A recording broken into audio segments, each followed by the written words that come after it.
ไม่ใช่เรือที่เคยออกทะเลแต่มันคือเรือรบที่จักรวรรดิอังกฤษอยากสร้างมากที่สุดในปี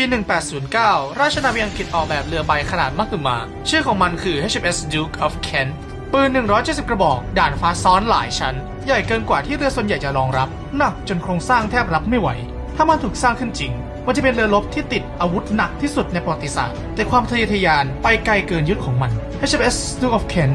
เรือที่ไม่เคยแล่นแต่ทำให้เรือรบทั้งยุคดูเล็กลงทันที